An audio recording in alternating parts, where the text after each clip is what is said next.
gençlik çeken, büyük şehirlere alışmaya çalışan köy çocuklarını anlattı. Hikayelerde de yine kendi hayatımı kurban olayım. Kendi hayatımı. Yani durup ayağa başka bir şeyler yok. Ama o yazdığım bak o prozalarda da kendi hayatım var.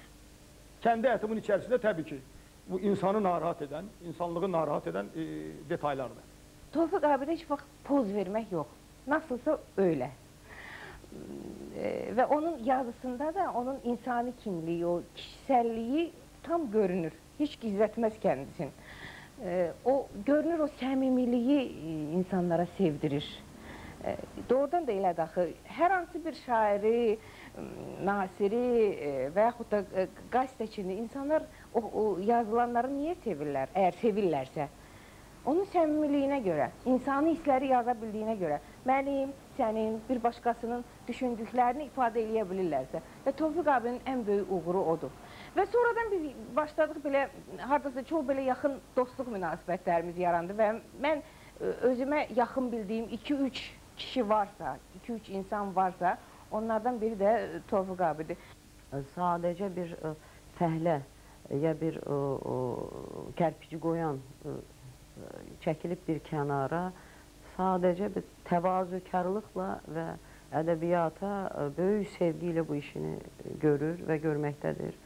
Və mən bugün qürur duyuram ki, bizim ədəbiyyat aləmində bu qədər saf, bu qədər yəni ədəbiyyata sözün həqiqi mənasında sədaqətli, sadiq mənim bir qələm dostum var və mən Tevfik bəy çox sevirəm, çox istəyirəm və ona bu müqəddəs bax bu məramlı işlərində uğurlar arzulayıram.